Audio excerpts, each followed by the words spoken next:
চট্টগ্রাম উত্তর জেলা তারেক জিয়ার প্রজন্ম দলের নবগঠিত কমিটি গঠন করা হয়। এতে সভাপতি হিসেবে নির্বাচিত হন মোহাম্মদ গিয়াসউদ্দিন রনি ও বিপ্লবী সাধারণ সম্পাদক হিসেবে নির্বাচিত হন নাসির উদ্দিন।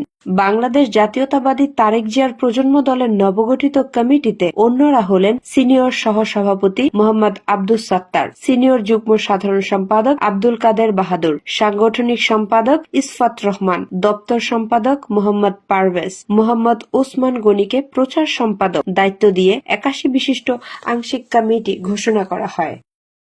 এই কমিটি বাংলাদেশ জাতীয়তাবাদী তারেক জিয়ার প্রজন্ম দলের কেন্দ্রীয় কমিটির সহসভাপতি এবং ঢাকা মহানগর দক্ষিণের সিনিয়র যুগ্ম সাধারণ সম্পাদক ও খুলনা বিভাগের বাগেরহাট জেলার কৃতি সন্তান জনাব এম মেহেদী মল্লিকের সুদক্ষ সাংগঠনিক দায়িত্ব নিয়ে গঠন করে ৮১ বিশিষ্ট আংশিক কমিটি অনুমোদন দিয়েছে। বাংলাদেশ জাতীয়তাবাদী তারেক জিয়ার প্রজন্ম দলের কেন্দ্রীয় কমিটির প্রতিষ্ঠাতা সভাপতি হাজী মুহাম্মদ আনোয়ার হোসেন রানা। উক্ত নবগঠিত কমিটির মাধ্যমে চট্টগ্রাম উত্তর জেলার সকলের নেতৃত্বে সংগঠনটি জাতীয়তাবাদের আদর্শকে বুকে ধারণ করে আগামী রাষ্ট্রনায়ক বিএনপির ভারপ্রাপ্ত চেয়ারম্যান জনাব তারেক রহমানের হাতকে শক্তিশালী করে দেশ উন্নয়নে আরো এক ধাপ এগিয়ে নিয়ে যাবেন এমন আশাবাদী বাংলাদেশ জাতীয়তাবাদী তারেক জিয়ার প্রজন্ম দলের কেন্দ্রীয় কমিটির সকল সিনিয়র নেতৃবৃন্দের। Maliya Ahmed Payel, news republic Bangla, desk report.